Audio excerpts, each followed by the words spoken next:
Okay students, good morning to all.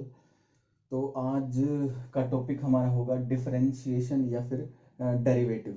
Okay, तो differentiation या derivative क्या होता है, इसको एक्सप्लेन करने से पहले या फिर इसकी डेफिनेशन बताने से पहले भी मैं आपको एक एग्जांपल लेके दिखाता हूँ, और फिर उस एग्जांपल से ही हम समझने वाले हैं कि डिफरेंशिएशन और डेरिवेटिव हमारा क्या होता है। तो मैंने एक कोऑर्डिनेट एक्सिस मान ली, ये हमारी एक्स एक्सिस है और इस तरफ हमारी वाई एक्सिस है, ये हमारा ओरिजिन है।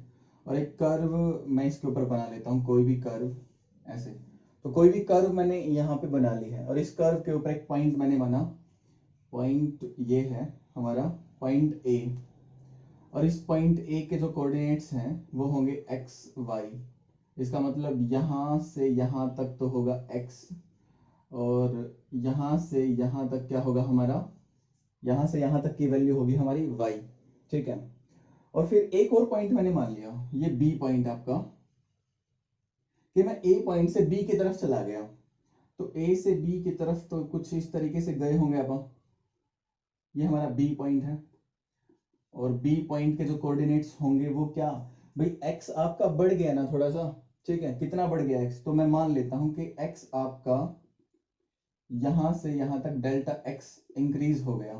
ठीक है, और यहाँ ये था आपका y। तो जैसे ही मैं a पॉइंट से b पॉइंट पे गया तो हमारा y में भी क्या हो चुका है, y में भी इतना इतना इंक्रीज हो चुका है ना। और इस इंक्रीज को हम मान लेते हैं डेल्टा y।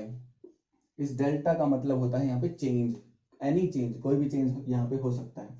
ठीक है, तो b पॉइंट के कोऑर्डिनेट क्या बने, तो b पॉइंट का x कोऑर्डिनेट बन रहा है हमारा इस पॉइंट का x plus delta x, x plus delta x। और जो y कोऑर्डिनेट है इसका, ये कितना बन रहा है, ये बन रहा है हमारा y, ये y है हमारा y प्लस डेल्टा y। तो y प्लस डेल्टा y। ठीक है, तो ये इस b पॉइंट का कोऑर्डिनेट हमारा बन रहा है। b पॉइंट को मैं यहां लिख देता हूं। ठीक है, अब यहाँ पे एक क्वांटिटी निकालना चाहते हैं, अब यहाँ पे एक चीज निकालना चाहते हैं जिसको हम देखना चाहते हैं कि x को बदलने से y कितना बदल गया। ठीक है, तो इसको हम बोल रहे हैं rate of change, rate of change of y with respect to x। ये क्वांटिटी हम निकालना चाहते हैं कि x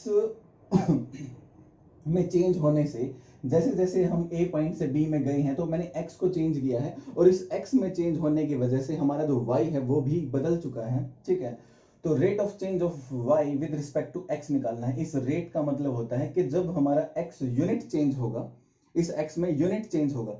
जैसे कि मान लेते हैं यहां से यहां तक मेरा 5 मीटर बन रहा है, मैं यहां से यहां तक 5 मीटर गया हूं, तो x में मैंने 5 मीटर चेंज किया, लेकिन y में पता नहीं कितना मीटर चेंज हो गया। अगर मुझे रेट पता करना है तो रेट का मतलब ये होता है कि x में सिर्फ आप यूनिट चेंज करो, 1 मीटर चेंज करके देखो इसको, या फिर 1 सेंटीमीटर, यूनिट आपने जो भी ली हो, तो इसको 1 यूनिट चेंज करेंगे तो y में कितना चेंज होगा। ठीक है, तो यहां मैं नॉर्मली देख पा रहा हूं कि अगर x में मैं अपने x में मैं डेल्टा x इंक्रीज करता हूं, डेल्टा x मैंने x में इंक्रीज किया है, तो मेरा y कितना बढ़ चुका है, मेरा y coordinate y plus delta y हो चुका है। तो डेल्टा y इसके अंदर इंक्रीज हो चुका है। अगर ये यूनिट 1 यूनिट इंक्रीज होता तो मेरा जो x में इंक्रीज, y में इंक्रीज है वो कितना आ जाता, delta y by delta x, ये आ जाता। तो ये क्या आया, ये हमारे पास आ गया है rate of change of y with respect to x। कितना आ चुका है ये, rate of change of y with respect to x आ गया हमारा delta y by delta x।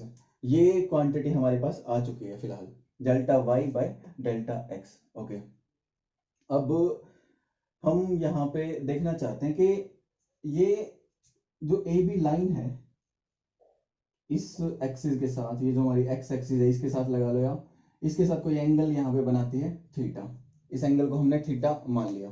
ठीक है, तो अगर मैं इस rate of change of y with respect to x को निकालना चाहता हूं, delta y by delta x को निकालना चाहता हूं, तो हम क्या करने वाले हैं देखना। तो हमने देखा कि ये हमारा a पॉइंट है, ये हमारा b पॉइंट है, और इस पॉइंट को भी मैंने कुछ कंसीडर कर लिया सी। तो कैसे निकलेगा, डेल्टा वाई को डेल्टा एक्स से डिवाइड ही तो करना है, तो डेल्टा वाई कितना है, delta Y is B C here, तो this is equal to B C. और डेल्टा एक्स कितना है, डेल्टा एक्स तो ये है हमारा ए सी, डेल्टा एक्स इज ए सी, तो ए सी। और अगर मैं ट्राइंगल ए बी सी की बात करता हूं, तो इस ट्राइंगल ए बी सी में ये एंगल हमारा थीटा, ये हमारा परपेंडिकुलर, थीटा के सामने परपेंडिकुलर, और ये हमारा हो गया बेस 90 के साथ ये, ठीक है। तो यहाँ पे हुआ BC by AC, perpendicular by base, तो BC बाय AC तो परपेंडिकुलर बाय बेस बन रहा है, जिसको हम क्या बोलते हैं यहाँ तक, जिसको हम टेंजेंट थीटा बोलते हैं, ठीक है। तो अगर मुझे इस एंगल का पता चल जाए, अगर मुझे इस एंगल का पता चल जाए, तो मैं एंगल को यहाँ रखता हूँ और टेंजेंट वो एंगल करके इस तरीके से मैं rate of change of y with respect to x निकाल सकता हूँ, ठीक है ना। तो this is equal to tangent theta, और इस टेंजेंट थीटा को ही, ये जो लाइन है हमारी ए बी, ठीक है, यहाँ पे मैंने टेंजेंट थीटा निकाला है परपेंडिकुलर बाय बेस करके, इस टेंजेंट थीटा को हम बोलते हैं स्लोप, ठीक है। तो अगर मैंने स्लोप निकाल लिया, मतलब मैंने टेंजेंट थीटा निकाल लिया, ठीक है, तो मैं क्या निकाल सकता हूं, मैं ये निकाल सकता हूं कि x को चेंज करने से मेरी y क्वांटिटी कैसे कैसे चेंज होती है, ठीक है ना। यही चीज क्या है, यही चीज मैंने बताई, rate of change of y with respect to x, ठीक है ना। तो ये रेट हमने निकाल लिया। हाँ, इस डेफिनेशन को मैं प्रिसाइज डेफिनेशन तो नहीं बोल सकता हूँ रेट की, क्योंकि रेट a से b तक जाने पे बहुत बार चेंज हुआ है। यहाँ पे मैंने a और b, ये इसको a को b के साथ मिला दिया मैंने एक सिंपल लाइन के साथ, लेकिन एक्चुअल सिचुएशन ऐसा नहीं था। एक्चुअली तो ये कर्व थी, यहाँ पे देखो ऐसे कर्व थी, ठीक है। तो अगर मैं देखना चाहूँ इस कर्व में, तो कर्व ऐसे थी, ठीक है। तो अगर ए पॉइंट यहाँ, बी पॉइंट यहाँ, तो यहाँ पे देखोगे परपेंडिकुलर बाय बेस, फिर यहाँ पे आप देखोगे परपेंडिकुलर बाय बेस, तो हर जगह पे अलग अलग एंगल बनेंगे। यहाँ एंगल कम है, यहाँ एंगल बढ़ गया, ये एंगल और बढ़ गया। तो जैसे जैसे आपका एंगल बढ़ता गया, मैं ए पॉइंट से जब बी पॉइंट की तरफ गया हूं, ठीक है, तो एंगल मेरा बढ़ता गया। ये देखो आप, एंगल आपका बढ़ता जा रहा है कर्व के अकॉर्डिंग, ये आपकी कर्व इस तरीके से ऊपर की तरफ जा रही है, तो आपका एंगल बढ़ता जाएगा, तो टेंजेंट थीटा, थीटा बढ़ रहा है आपका, तो थीटा अगर बढ़ गया तो टेंजेंट थीटा भी बढ़ जाता है। Tangent theta is directly proportional to theta, तो थीटा बढ़ेगा तो टेंजेंट थीटा बढ़ जाता है। तो इसका मतलब क्या हुआ कि अगर यहाँ पे अलग अलग एंगल आएंगे, तो ए से बी तक जाने पे भी rate of change of y with respect to x constant नहीं आने वाला है, ये अलग लगाने वाला है, ठीक है ना। तो प्रिसाइज डेफिनेशन नहीं है rate of change of y, या फिर रेट की प्रिसाइज डेफिनेशन हम इसको नहीं बोल सकते हैं। तो इसके लिए हमको करना क्या पड़ेगा, इसके लिए हम ऐसा करते हैं कि इस डेल्टा एक्स को बहुत स्मॉल बना लेते हैं। इस डेल्टा एक्स को स्मॉल बनाना है, कि यही तो तरीका है कि मैं अगर कम कम चलता हूं, डेल्टा एक्स में बहुत ही कम चेंजेस करता हूं, ठीक है। तो क्या फिगर बनी, तो यहां से यहां तक गया मैं, और ये ए मेरा पॉइंट और ये मेरा पॉइंट बी, ठीक है। तो यहां से यहां तक गया सिर्फ मैंने डेल्टा एक्स को बहुत ही स्मॉल बना दिया। तो यहाँ पे मेरा क्या हुआ, अब यहां से यहां तक देखो, जब इस एक पॉइंट को मैं बी पॉइंट से मिलाऊंगा, ठीक है, तो ए पॉइंट पे जो एंगल बन रहा है और बी पॉइंट पे जैसे जैसे एंगल बनेगा, तो यहाँ देखो बहुत ज्यादा चेंजेस आ गए थे, लेकिन यहाँ ना के बराबर चेंजेस आने वाले हैं, ठीक है ना। एक लगभग लगभग मैं एक ही एंगल बोल सकता हूँ, ठीक है ना। अब एक है तो हम प्रिसाइज डेफिनेशन की तरफ जा रहे हैं, रेट की बिल्कुल प्रिसाइज डेफिनेशन की तरफ जा रहे हैं, एक्चुअल या ट्रू डेफिनेशन की तरफ हम जा सकते हैं। कब, जब मैं इस डेल्टा एक्स को बहुत ही छोटा ले लूं, कितना छोटा ले लें इसको, तो इसको इतना छोटा लेना होता है आपको कि लगभग लगभग ये जीरो हो जाए, ठीक है ना। एक्चुअली तो जीरो होगा नहीं, लेकिन फिर भी हम इसको इतना छोटा मान लेते हैं कि ये अप्रोच करे जीरो को, ठीक है। तो इसको हम कैसे लिखते हैं, तो हमने देखा कि ये जो कर्व थी, मैं इसको इतना नजदीक ले आया कि मेरा ए पॉइंट और बी पॉइंट का मुझे पता ही नहीं चल रहा है, ये एक ही लग रहा है मुझे, ए और बी पॉइंट एक जगह पे ही आ गए हैं, डेल्टा एक्स इतना स्मॉल है हमारा, ठीक है। और जब फिर मैं ये लाइन देखता हूं, ए और बी लाइन को मिलाता हूं, तो ये लाइन कुछ ऐसी तो आती है, फिर ये लाइन तो ऐसी की ऐसी रह गई, इसी तरीके की रह गई, ए पॉइंट भी यहाँ पे है, बी पॉइंट भी यहीं पे है। तो मुझे कुछ ऐसा लग रहा है जैसे कि ये जो ए पॉइंट पे मैंने ये बनाया है स्लोप, ठीक है ना, इस लाइन को हम इसी लाइन को, तो यही लाइन ए बी लाइन ही हमारे स्लोप को बता रही है ना, टेंजेंट थीटा, कि इस बेस लाइन के ऊपर ए सी को बेस मान लिया मैंने, तो बेस के ऊपर ये कितना झुकी हुई है, कितना एलिवेटेड है, ठीक है ना। तो यही फैक्टर हमारा स्लोप को बताता है, ठीक है ना। तो ए बी लाइन जस्ट क्या है, A B line A point से पास करने वाला टेंजेंट बन जाएगी, कब, जब हम डेल्टा एक्स को बहुत ही स्मॉल कर देंगे, ठीक है ना। तो फिगर थोड़ा सा अच्छे तरीके से बनाता हूं। तो ये कोई कर्व थी मान लेते हैं, और मैंने ए और बी पॉइंट को बहुत ही नजदीक नजदीक ले लिया। तो जब मैं ए और बी पॉइंट को मिलाने वाला हूं तो कुछ इस तरीके की कर्व आपकी बनने वाली है, ठीक है ना। ये हमको क्या लग रहा है, ये हमको लग रहा है कि ये टेंजेंट है, इस पॉइंट का, ए पॉइंट का टेंजेंट है, ठीक है। और अगर इसी टेंजेंट का, इसी लाइन का तो मैंने स्लोप निकाला था अभी ए बी का, तो अगर मैं इस टेंजेंट का स्लोप निकाल देता हूं, स्लोप मतलब टेंजेंट थीटा निकाल देता हूं, तो मेरे पास क्या आने वाला है, तो हमारे पास आने वाला है rate of change of y with respect to x, और बिल्कुल वो प्रिसाइज होगा, ठीक है। तो इसको कैसे लिखेंगे अपन, तो इसको हम लिखने वाले हैं कि जो ये टेंजेंट आने वाला है पॉइंट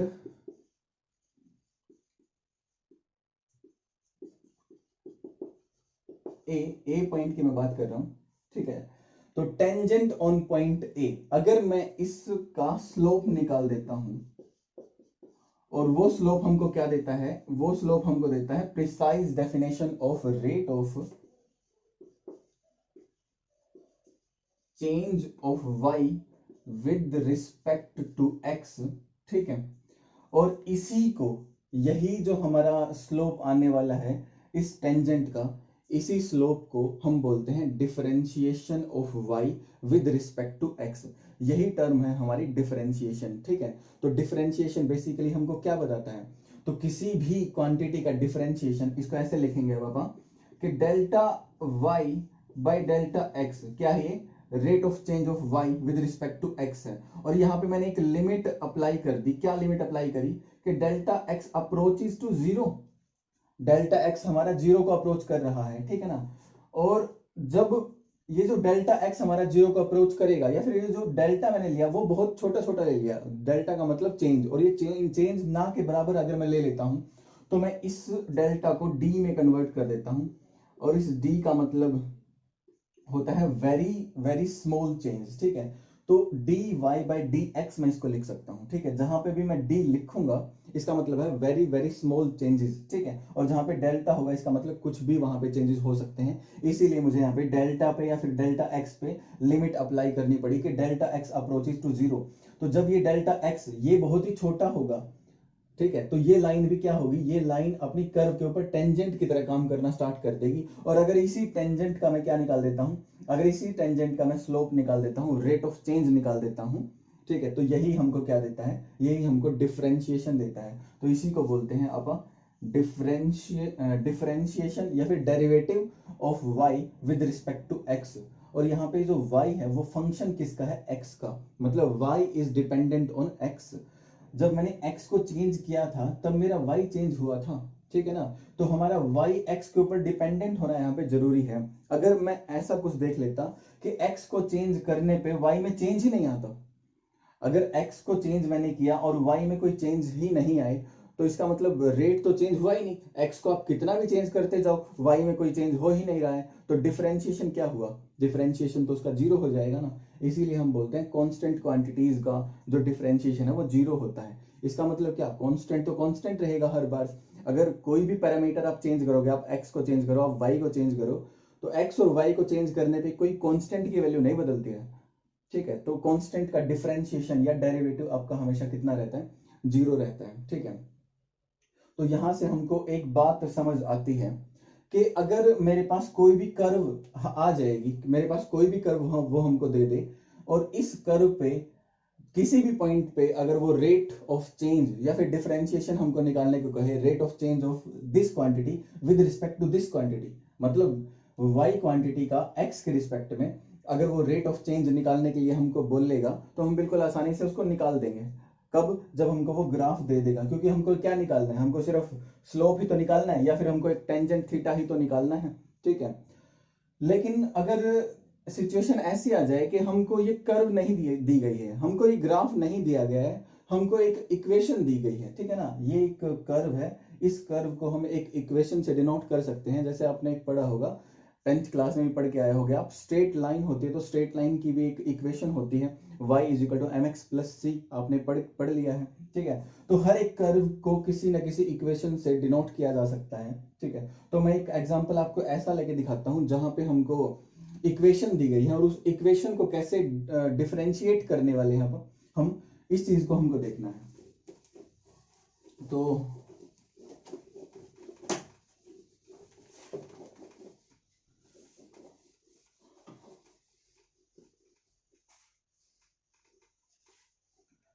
ये करने से पहले मैं आपको जो मैंने अभी तक बताया है इसी से रिलेटेड एक छोटा सा क्वेश्चन कर लेते हैं, फिर मैं आपको बाद में बताता हूँ उसके बारे में। तो मान लेते हैं फिर से मैं कोई कर्व अपनी बना लेता हूँ, जैसे कुछ भी कर्व मैंने बनाई और ये पॉइंट हमको दे दिया, पॉइंट नंबर ए, और पूछ लिया हमसे इस पॉइंट ए पे इस तरफ हमारा x है, इस तरफ हमारा y है, तो इस पॉइंट ए पे आप dy/dx फाइंड आउट करो। किस पॉइंट पे? ए पॉइंट पे, जहां पे हमारा x जो है वो मान लेते हैं 4 है। तो at x is equal to 4, at x is equal to 4 इस पॉइंट पे हमको क्या निकालना है? Rate of change of y with respect to x निकालना है। कि इस थोड़े से पार्ट में, कि अगर मैं यहां से बिल्कुल यहां ही गया हूं, थोड़ा सा ही मैंने x को चेंज किया है, ना के बराबर, तो y में कितना चेंज हुआ होगा इस पॉइंट पे, a पॉइंट पे। ये चीज हमको फाइंड आउट करनी है।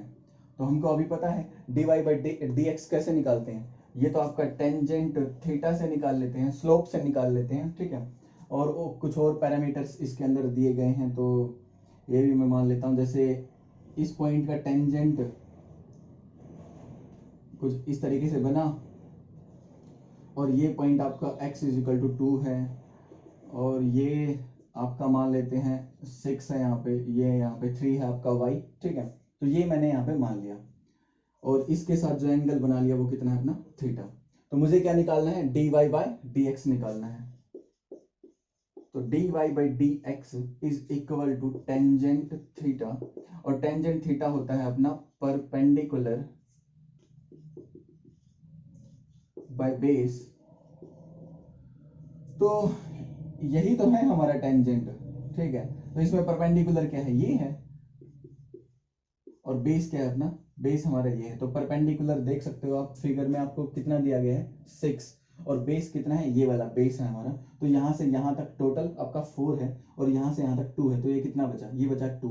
तो this is 6 and this is 2, तो 6 perpendicular and 2 is the base, तो दिस इज 3। तो आपका आंसर कितना आ गया? 3। तो आपने इस ए पॉइंट पे y का x के रिस्पेक्ट में चेंज होने का रेट निकाल लिया। वो कितना आया है? 3 आया है। इस 3 का मतलब क्या होता है कि अगर आप x में यूनिट चेंज करोगे, अगर आप x में यूनिट चेंज करने वाले हो, एक यूनिट चेंज करने वाले हो, तो y में 3 चेंजेस होंगे, ठीक है ना। ट्रिपल चेंजेस वहां पे होंगे इस पॉइंट पे। इस पॉइंट पे निकालते तो कुछ अलग आता, इस पॉइंट पे निकालते तो कुछ अलग आता, ठीक है। तो मुझे लग रहा है आप समझ गए होंगे डिफरेंशिएशन किस तरीके से काम करता है जब आपको कोई भी कर्व दी होती है। अब मैं एक बिना कर्व वाला एक एग्जांपल लेता हूं, जहां पे मुझे कर्व नहीं दी गई है, लेकिन उस कर्व की इक्वेशन आपको दी गई है, ठीक है, या फिर इक्वेशन की फॉर्म में आपको कर्व दी गई है। तो मैं यहाँ पे मान लेता हूं कि ये कोई लेंथ है, यहाँ पे ये हमारी x एक्सिस है और ये हमारी y एक्सिस है। यहाँ पे मुझे एक एरिया दिया गया है, ये ए एरिया, ये साइड हमारी L है, ये साइड हमारी, ये भी L है, ठीक है। और इस L लेंथ को हम बढ़ाते जा रहे हैं, ठीक है ना।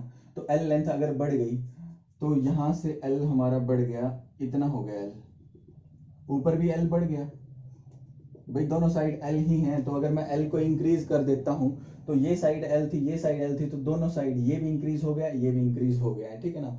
तो L के इंक्रीज होने से हमारा एरिया पे क्या फर्क पड़ रहा है? एरिया भी तो हमारा इंक्रीज ही हो रहा है ना, ठीक है ना। तो वो एरिया कैसे इंक्रीज होता है इस L के रिस्पेक्ट में, इसके लिए हमको कोई कर्व नहीं दी गई है, हमको तो सिर्फ एक एरिया वैसे ही बना के दे दिया गया है इस ग्राफ में। लेकिन हमको पता है कि एरिया जो है वो इस लेंथ के ऊपर कैसे डिपेंडेंट होता है, वो जो एरिया होता है वो लेंथ का स्क्वायर होता है, ठीक है ना। तो ये एक रिलेशन है लेंथ में और एरिया में, ठीक है। तो ये हमारा एरिया बन गया, ठीक है। तो हम मान लेते हैं एल में जो चेंजेस आ गए हैं वो एल प्लस डेल्टा एल हो गया है, ठीक है। और एरिया जो बनेगा वो ए प्लस डेल्टा ए बन जाएगा, ठीक है। कुछ टाइम के बाद ऐसा हो गया कि लेंथ बढ़ते बढ़ते एल प्लस डेल्टा एल हो गई और एरिया हमारा ए प्लस डेल्टा ए हो गया।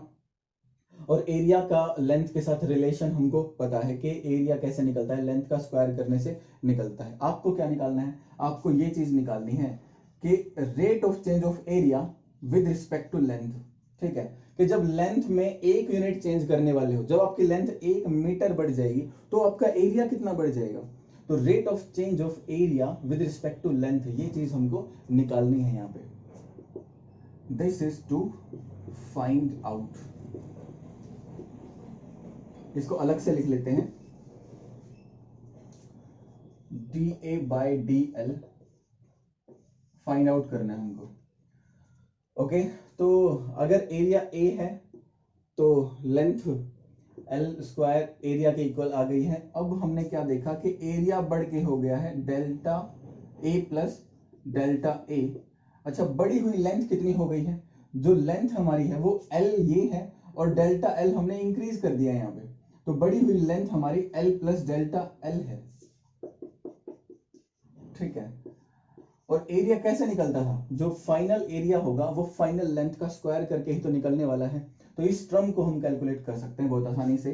a प्लस बी का स्क्वायर है ये, तो A square two A B plus delta L square, this is equal to A plus delta A. Okay, तो यहां से आप देख सकते हो L square is equal to A है, तो ए और एल स्क्वायर तो आपस में इक्वल है, तो दोनों तरफ मैं कैंसिल कर सकता हूं। तो यहां से delta A is equal to delta L, यहां से कॉमन आ रहा है तो डेल्टा एल कॉमन आया, 2l प्लस डेल्टा एल, तो delta A by delta L is equal to 2l plus delta L.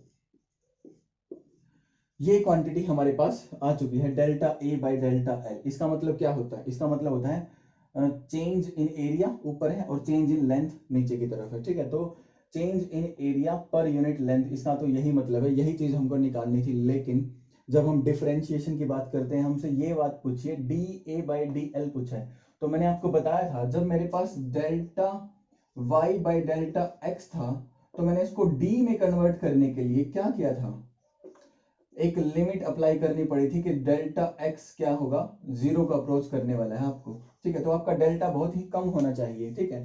तो अगर इस क्वेश्चन में भी मैं अपनी लिमिट में डेल्टा एल को 0 पे अप्रोच करवा देता हूं कि एल में जो चेंजेस हम करने वाले हैं वो बहुत ही स्मॉल होंगे, तो ये क्वांटिटी क्या बनने वाली है, this will be converted to d A by D L. और यहाँ पे डेल्टा एल को तो हमने किस पे अप्रोच करवा दिया, 0 पे, तो ये लगभग लगभग क्या है, 0 ही है। तो आपका आंसर कितना आया, तो आपका आंसर आ चुका है 2l, ठीक है। तो ये आपका फाइनल आंसर बन गया है, d A by D L is equal to 2 times of length. तो ये हमारा फाइनल आंसर आ गया है। हमको कोई इक्वेशन दी गई थी, हमको कोई कर्व नहीं दी गई थी आपकी बार, ठीक है। तो हमको अगर यहाँ पे एल क्यूब होता, कुछ ऐसा रिलेशन दिया गया है बहुत ही complicated, L raise to power 4 L raise to power 55 कर दिया, तो हम कैसे सोल्व करेंगे, ये तो बहुत ही कैलकुलेशन लेंथी हो जाएगी ना। तो हम हर बार ये काम नहीं करने वाले हैं, तो इसके लिए हमने अलग अलग फंक्शंस के लिए अलग अलग रूल बना लिए हैं, डिफरेंशिएट करने के लिए चीजों को, डेरिवेटिव के हमने रूल्स बना दिए हैं, ठीक है। तो वो क्या क्या रूल्स हैं डिफरेंशिएशन के, डिफरेंशिएट करने के चीजों को या फिर किसी भी इक्वेशन को डिफरेंशिएट करने के क्या रूल हैं, ये देखते हैं। तो differentiation of some functions,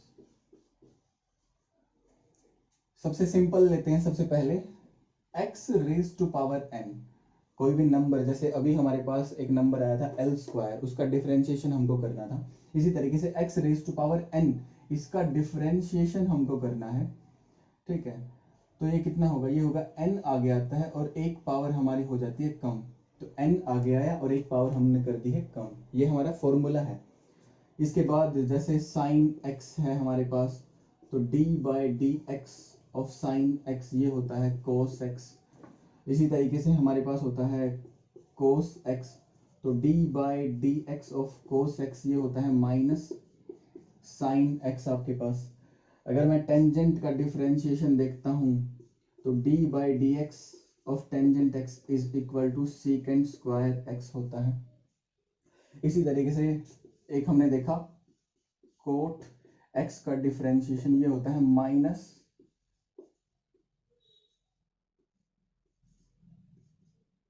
d by d x of cot x, ये होता है माइनस कोसिकेंट स्क्वायर x। इसी तरीके से एक हमने देखा सीकेंट x,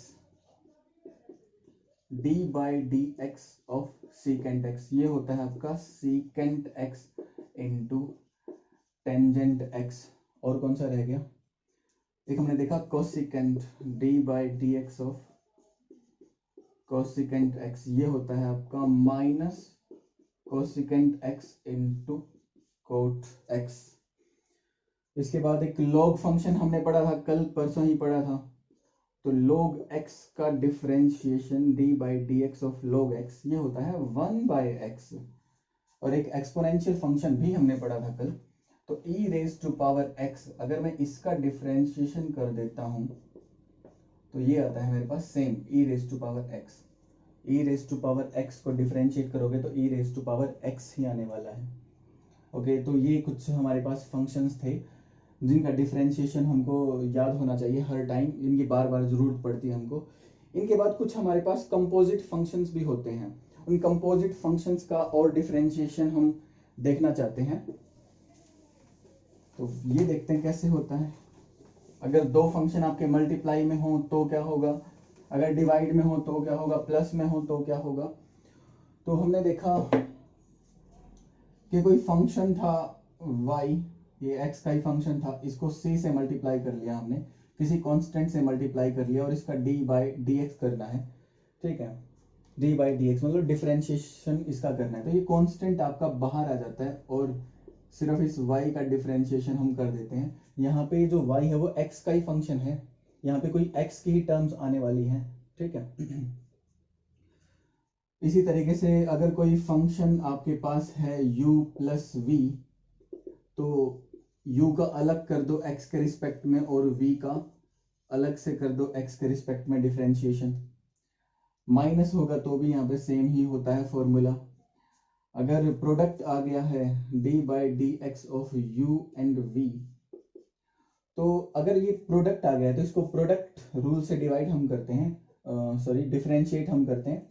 तो ये कहता है कि फर्स्ट फंक्शन, ये जो फंक्शन है u और ये v भी एक फंक्शन है हमारा, u और v दोनों यहाँ पे x के ही फंक्शन है, जिसके रिस्पेक्ट में डिफरेंशिएट कर रहे हैं उसी का फंक्शन है ये। इसका मतलब क्या हुआ कि उसी का फंक्शन है, इसका मतलब होता है जैसे अभी मैं आपको बता रहा था कि ये हमने एक कर्व ली और यहाँ से y था और यहाँ से डेल्टा x था, तो ये डेल्टा x डेल्टा y आपका इस डेल्टा x के ऊपर डिपेंडेंट था यहाँ पे। ठीक है, तो डेल्टा y आपका डेल्टा x के ऊपर डिपेंडेंट है, इसका मतलब y is the function of x। तो इसी तरीके से यहाँ मैं जो भी आपको u और v बता रहा हूँ वो सारे x के ही फंक्शन है, आपके x के ही रिस्पेक्ट में हमको चेंजेस देखने हैं।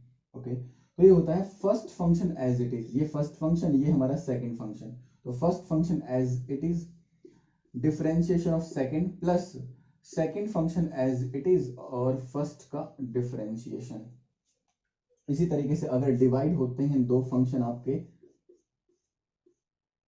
u डिवाइड बाय v, तो इसका डिफरेंशिएशन करते हैं नीचे वाले का स्क्वायर, नीचे वाला यूं का यूं, ऊपर वाले का डिफरेंशिएशन माइनस नीचे वाला, सॉरी ऊपर वाला यूं का यूं और नीचे वाले का डिफरेंशिएशन। तो ये हमारे पास डिवाइड के लिए एक रूल है।